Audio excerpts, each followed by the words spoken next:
Welcome to Tangential Soup, a weekly podcast discussing life in Australia, technology, food, fitness, and the like, hosted by myself, David Caddy, Melburnian, independent developer, and teen enthusiast, as well as my good childhood friend, Alexander Carr, Sydney-sider, slave to the man, karate practitioner, and lover of adventure. This week we talk about AI of the future.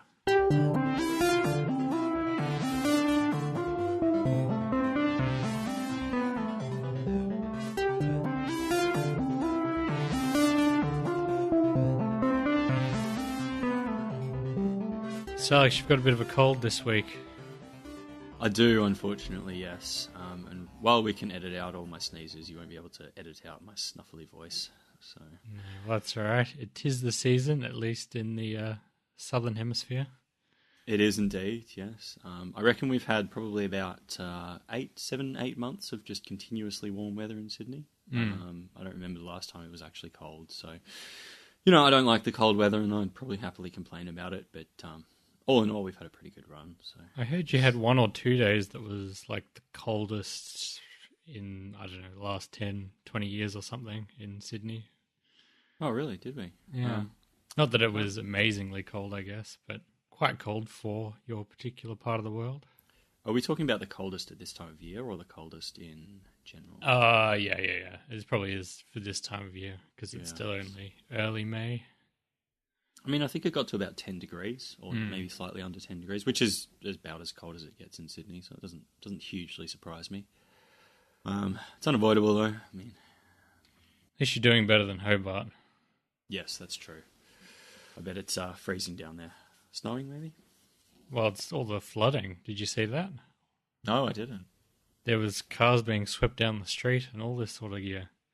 Oh, really? Yeah, no, it was Wow. bad. I don't think there's been any sort of fatalities, but it's caused a lot of damage. Oh, okay.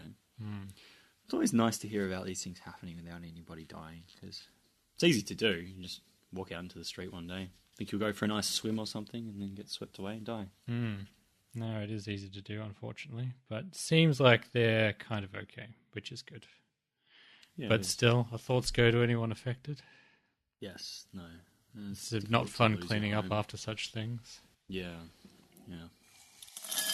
All right, so I want to ask you about something in particular that Google showed off the other day, and I don't know whether you've heard about it or not. It's potentially that it's come through the news cycle and you've seen it. Did you follow any of the Google I/O announcements, which is their developer conference that has just concluded? I must admit that I did not. Specifically something regarding AI talking on the phone. No. Okay, cool. So I want to get you to watch this small clip and tell me immediately what you think. Okay. So how can I help you? Hi, I'm calling to book a women's haircut for a client. I'm looking for something on May 3rd. Sure, give me 1 second. Sure, what time are you looking for around? At 12 p.m. We do not have a 12 p.m. available. The closest we have to that is a 1:15. Do you have anything between 10 a.m. and 12 p.m.? Depending on what service she would like. What service is she looking for? Just a woman's haircut for now. Okay, we have at 10 o'clock. 10 a.m. is fine. Okay, what's her first name? The first name is Lisa. Okay, perfect. So I will see Lisa at 10 o'clock on May 3rd. Okay, great. Thanks. Great. Have a great day. Bye. Oh, no way. Okay, so I suppose I should explain what I just saw. Well, I think I might just insert that clip, sort of the audio of that clip, right? Oh, right. Okay. Yeah. But yeah, this is called Google Duplex, and although it's not like available immediately, what they're going to try to do is integrate it into their Google Assistant, and you can ask it to make you reservations at various businesses. In this case, this particular example was a hair salon, booking me in for a haircut. And it will ring the business if they don't have, a booking API, which many smaller businesses don't. And it will have a conversation with the human. And it sounds so human. and using some basic parameters. So you'll tell it on one end, make me a haircut appointment between 10 and 12 at blah, blah, blah. Yep. And it will try to do that, and it will have a backwards and forwards, as you would have just heard, hopefully. Yep. To try and hone in on that time. So what I want to ask you, Alex, is what is your immediate reaction to this? What do you think? Is it good, bad? What do you think? Well, it's incredible. I mean, I guess the interesting thing is that they've chosen to do it in a way where it sounds human as opposed to immediately identifying itself as a robot. Do you understand why they've done that? Not 100%, and that's what a lot of people are sort of not up in arms, I guess, but concerned about, that people won't know that they're talking to a robot because it doesn't introduce itself as such. It just kind of makes it out like it's an assistant for the person that it's representing. Yes. And while there are some sort of tells where it kind of repeats itself a tiny bit sometimes, that you could maybe figure it out, the fact is, well, you would know this more than anyone given your time on the phones. There's plenty of people that don't sound that amazing on the phone anyway. No, of course, yeah. So I think this would quite easily pass with the ums and the ahs and all that. Yeah, yeah. And why they've done that, I don't know. Okay. Well, yeah, no, I think it's fantastic. I mean, obviously this technology opens the door for a vast range of things, and Google Assistant is obviously free, so this would just become available to any Google user, essentially, would it? Exactly. So the technology is that first it will seek out a website and use the booking service on the website, and then secondly it will actually call the service otherwise. Yes.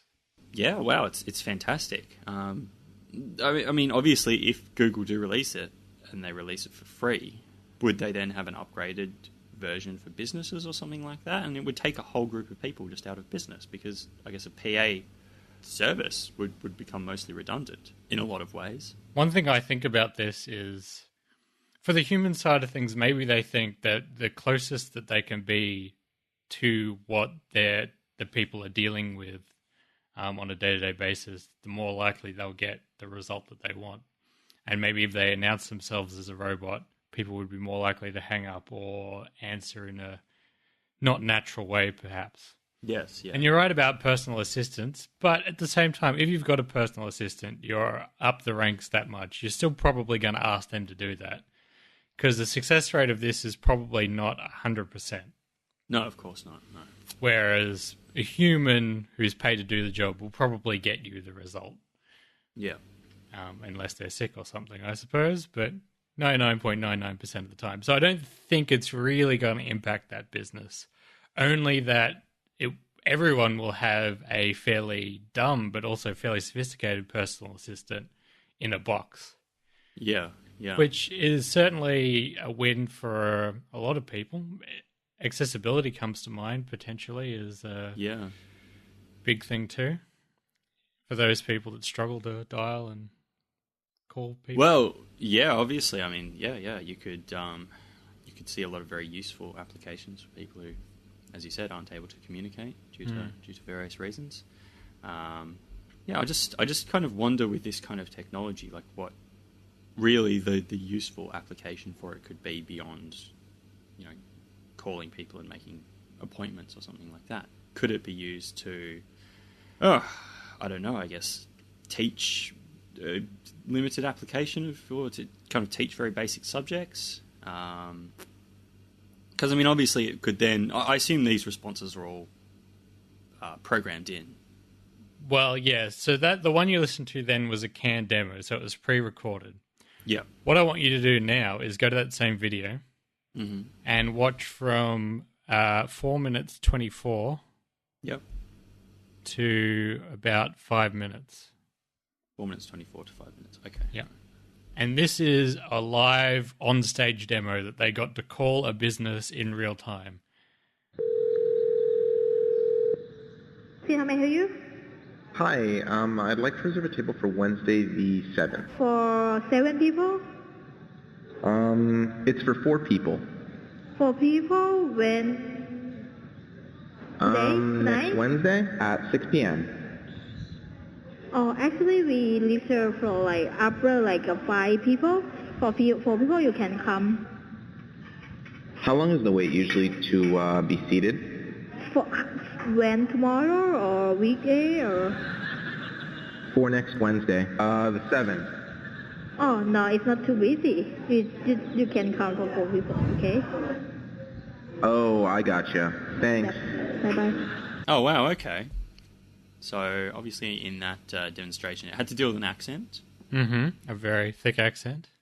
A very thick accent. And the person wasn't really listening to the responses that were being thrown at it by the machine. No, the machine have to keep repeating itself because it wasn't properly understood. Yeah, yeah. Yeah, well, that's really cool. And it didn't get the response that it wanted. It wasn't actually able to make the reservation due to the requirements of the restaurant. Yeah. But in a lot of ways, that one's actually more impressive. Oh, in every way, it's more impressive, I think. Because it was unfiltered, so they didn't handpick this one. This was it performing just live.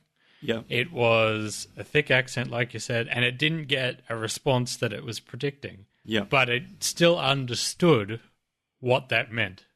Yeah, yeah. Now, I don't know what that would exactly report back to the user, but I guess it would say something like, oh, you don't need a reservation, it's fine to walk up. Yeah. And yeah, that one especially, like I was blown away by the first one, then I saw that, I'm like, wow. Yeah. I didn't realize we were this advanced in this sort of conversational AI. Or at least Google is. I don't know if anyone else is, but Google is smashing it at the moment. Yeah, well, it is incredible. So this wasn't an expected thing that Google had been hyping up or anything like that. They just kind of jumped out with it. No, well, yeah, this is their annual developer conference, so they show up a huge range of things. There's the new version of Android, new version of Android TV, watch stuff, Google Photos, but this was one thing that they demoed for a potential future release of Google Assistant. So it's not in there now, and they didn't say when it's coming, but they said that this is what they hope to bring on board. They did say before too long what they're hoping to use it for is for their Google Maps. When there's public holidays and things, what they're going to do is get this system to ring businesses either the day before or in the morning of, and then they can like change the opening times accordingly. Right, okay. Wow, that's cool, eh? Yeah. Wow, I'm really impressed by that. I know, right? But I suppose, should we then be envisaging a future where if you're called up by someone with an American accent, you're probably talking to a machine? I mean, obviously, I suppose it wouldn't be hard to insert an Australian. In fact, I'm sure that would be the easiest thing in the world, but... Well, what do you think of this from, like, if you were on the phone, receiving the phone call, and you were talking to a robot but you didn't know? How would you feel about that? Well, that's a really interesting question, because, I mean, in the end, what's the difference between talking to a person and a robot? You know, if the person's calling from a company, which often happens, the company, you know, needs information from you, yada yada. What's the difference? And the fact is, there probably isn't really any difference at all, apart from the fact that I suppose maybe people like to feel like they're informed about these things. I don't know why though. I think some people are, I don't know, arguing that it's dehumanizing or disrespectful to have a person get a machine to then call another person on their behalf. And then also that it's not announced. That a lot of these people are saying, if it rang and then they answered and they said, hello, it's Google Assistant calling on behalf of blah, blah, blah, blah, blah, then they would be okay with it. But the fact that they're really kind of hiding it, it seems like they have an issue with. I don't really know. I haven't heard a good argument for why they think it's bad. Just that they're uncomfortable with the idea. Well, that's the thing, though. I kind of feel the same thing. Not that I feel uncomfortable necessarily speaking to a machine, because, I mean, a machine is probably going to be more polite to you than a human is. But, I mean, in interaction, you don't sit there... in human interaction, I guess you always feel that there's something you can kind of get out of speaking to a person, but that same reward wouldn't exist in conversing with a machine necessarily. So, where you have to be polite to a person, those same restrictions don't apply to speaking to a machine, do they? No. At the same time, I completely agree with you. There really doesn't seem to be a very good argument that I can think of, at least, where it would matter whether you were speaking to a person or a machine. It would be a lot more efficient time-wise. I have heard one sort of okay argument that it might be beneficial if you knew up front you were talking to a machine. So you might be able to, if you've had a few of these calls before and you know the sort of information that it needs and that it's going to give you, you could kind of play it like a video game. So you could like shortcut the question and response time by giving them a bunch of information up front kind of thing. Yes, well, that's a good point. But how many people would just simply hang up on the machine because... Well, that's the thing. Yeah. Is the assistant going to be better if the person on the other end doesn't know that it's a robot? Well, I think it will be. Because, if you think about it, how many people, regardless of whether or not they have a rational reason not to speak to the machine, will just simply hang up? There's no penalty for hanging up on the machine, really, is there? No. And there are robocalls now, usually trying to sell you things. Mm-hmm. But I guess people have kind of got into the habit too of hanging up on those as much as possible once they realise. So. I think everybody hangs up on them, yeah. Well, you're absolutely right. And it's a difficult thing to define, but I think maybe it does come from the fact that there is a reward in interacting with another human being that doesn't exist when it comes to dealing with a machine. And... the reward of having done a good job and being thanked for your work will not be applicable when you're speaking to a machine, will it? No. And certainly if I were getting...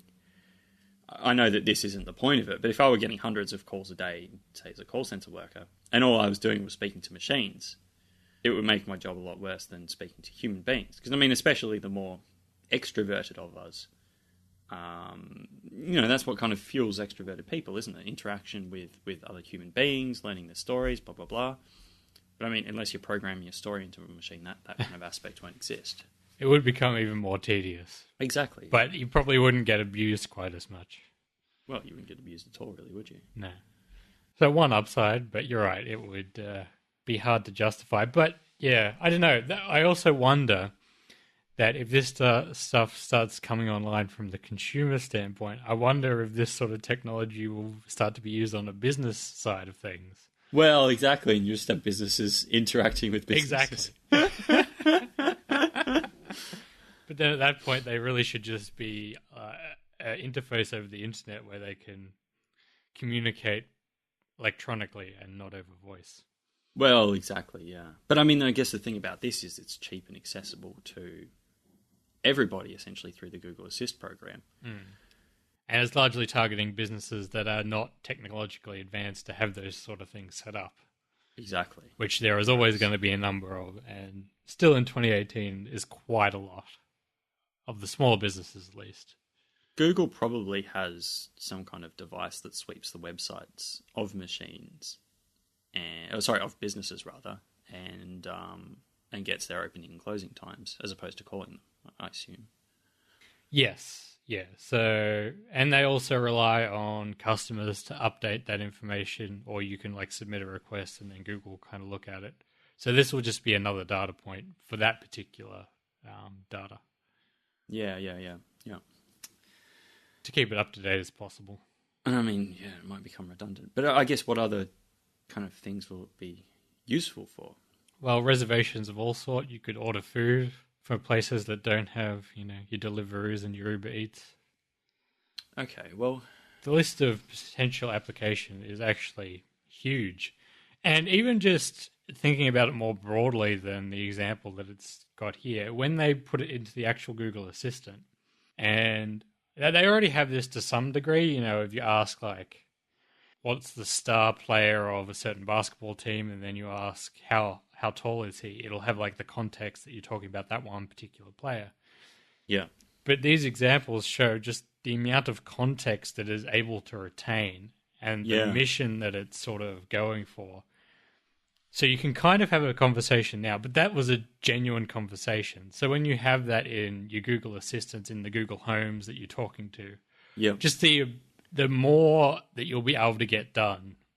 You won't constantly have to sort of reframe your question in a sort of a robot form. You can just have a natural conversation. Yeah, yeah. So again, I know you don't really use it, and it's sort of a very slowly growing technology, but this feels like a bit of a leap forward. Well, it does, doesn't it? Mm. But I mean, kind of what I'm thinking here is that it seems like it would be, well, or at least for the purposes that you're suggesting, it seems like it's a technology that won't really be needed for a huge amount of time. Because, I mean, really, we're just talking about reservations here, done on the phone. But, I mean, it kind of seems to me like a lot of restaurants will really have to get to the point where, because there's free technology out there, by Google and... Well, a huge amount use Open Table, if we're talking about restaurants. Mm. And apparently in the US, like half the restaurants are on Open Table. You can like literally, type restaurant into Google Maps. The restaurant will appear, and you can tap make a reservation with Google Contacts. Blah blah blah blah blah. Bang bang bang, and it's done. So in the States, it kind of feels somewhat redundant for restaurants, at least. Yeah. But I know here that a lot of places aren't really on board with that yet. There's a few. There's a decent amount. It seems to me that something a lot greater than this could be achieved with this technology, though. Because, I mean, really, what do we use spoken language for? It's not really, like, that's not even close to the primary function of spoken language, is to communicate and to perhaps persuade or to, I guess express. So it seems to me that that is the greater function this could be used for. But I guess it depends on the technology behind it as well. Is it just, does it have like a learning function to it, or is it just specifically coded to present certain... No, it would be learning. This is all machine learned stuff. This is, although it's sort of programmed to a certain extent for the application, I bet there's no one actually at Google that knows 100% how this thing works, because that's the nature of machine learning. You feed it a huge amount of data, and it comes up with the best approach designed by itself to get the job done. Well, I guess in then a broader sense, is it perhaps the case that we will be using this technology to answer greater questions than... I mean, I guess that's what all of this kind of thing leads to. Yeah. I mean, having AI answer questions that we seem to be unable to answer ourselves, or at least agree on ourselves. So maybe that could be a broader application for it. Because, I mean, I just tend to think that, well, it's amazing and useful. Phoning restaurants and making reservations is kind of... seems to me like it won't be technology that's very useful for very long. To a certain extent, it seems to me that this is... I agree with everything you're saying. This seems to be another step into Google training its assistant and its artificial intelligence. Yeah, yeah. Which it's a fantastic way to do it, because you're interacting with real people, but you also have a relatively specific goal that the AI is trying to achieve. Yeah. So its scope is small enough that it can perform it to a decent level. Yeah. And it has some functionality for the people using it, so people will hopefully want to use it. Yep. And at the same time, it's collecting a huge amount of data and potential responses to different queries and different things that people would naturally say to another person. Yep. And it's just all feeding back into the loop. Yeah. And then they can just keep expanding that scope slowly but surely. Yep. Yeah, it's amazing. Now that I've kind of thought about it, though, I really do think that because it has this functionality to kind of problem solve in this specific way, if the functionality were broadened, our governments will just become AI. Eventually just ruled by the machine. But for good reason, because, I mean, essentially we are the ones who would, I guess, decide the parameters of the ruling. True. But they will be able to sit there and make impartial decisions 100% of the time, without bias, as long as, they're doing it within the parameters that we kind of suggest. I mean, it's possible. I don't necessarily know if we will ever get to the point where we 100% trust the machines, even though it might be the logical thing to do. Well, yeah, that's a good point, isn't it? But I mean, at what point do you kind of give up on humans because, of all the wars and all the chaos and all the corruption? Oh, I know, and we all suck. This and that and We're blah, awful. blah, blah. And it just seems like this is going to... We're killing the planet. Exactly. Precisely. And do you think that this would happen under AI? No, absolutely not. Probably not, but we might give up some freedoms. Well, who would give up the freedom, though? Would we, or would the people in power? I think, to an extent, everyone. Oh, maybe, yeah. I don't know. That's probably a pretty far left theory, but it's just what it makes me think of, because, I don't know, just, as I said, it seems that this could be used for so many things in so many ways. I know, but it's super impressive, yeah? Oh, of course, it's amazing. I actually had no idea that we were even close to being this far along. No, neither was I. Like, the whole tech industry is basically talking about this demo because it just has that wow factor. Yeah. I wonder, have they released any more trials of it, just to see how it goes? There is actually a blog post, but I haven't read it. But apparently there's maybe another 5 sort of conversations that are detailed within that. Not the actual voice, but at least the content of what was said. Just the text. Yeah, okay. But that probably would make some interesting reading as well. I'll put that in the show notes for anyone interested. Oh, absolutely, yeah. Well, I, for one, welcome our AI overlords. So many people are going to be put out of a job soon, though, with this sort of thing. But with AI leading us, there will be other functions found for them. That's probably true. Talking about an efficient society, David. Well, there is a lot of waste. A lot of waste. There is actually, yeah. Time, energy, actual waste. So much actual waste, regardless of time and energy. Seems to me that we could accomplish what we do in 8 hours of the day, perhaps in 3, 2? Yep, I think so. Just the time wasted in meetings. Oh, yes. Well, that's the thing. We could have a robot delegate at our meetings. The AI would just come up with the action plan, then we would implement it. True. Thanks again for joining me, Alex. Not a problem, David. Pleasure as always. You can follow and get in touch with us on Twitter at Tangential Soup, and you can find this week's show notes for more information about today's topics at tsp.fm/40. If you enjoyed today's episode, please consider sharing it with anyone you think might also, and we'll talk to you again next week. Bye. Ciao.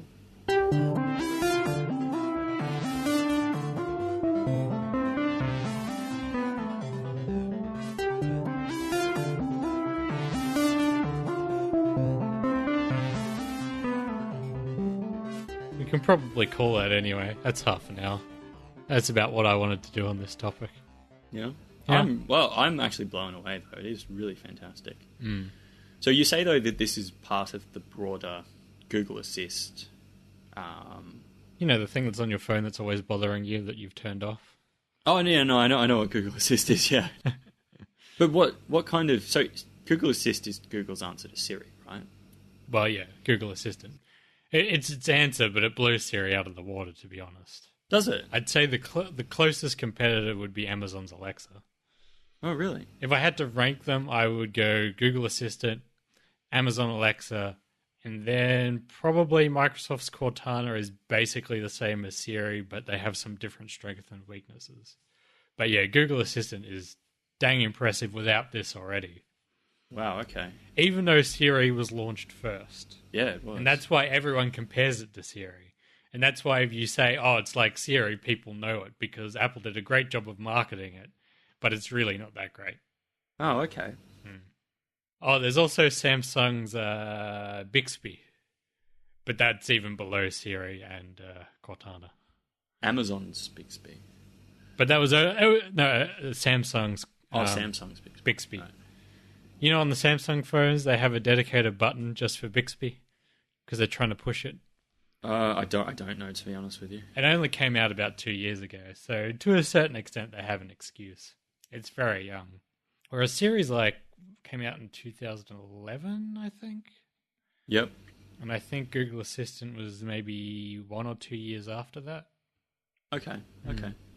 I mean, Google have a lot of money to throw at this, and this is essentially where I'm sure they think. Also, it's kind of their domain. Like, they are search, right? And a lot of this stuff plays into search.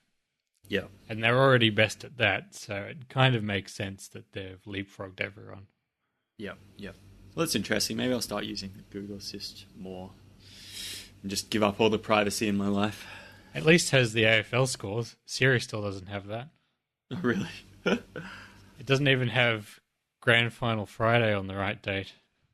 Oh, really? No. And I told the Apple people, and they said, thanks for that. It hasn't changed in months. Wherever they're getting their data from, it's wrong. It's like the weekend after it's meant to be.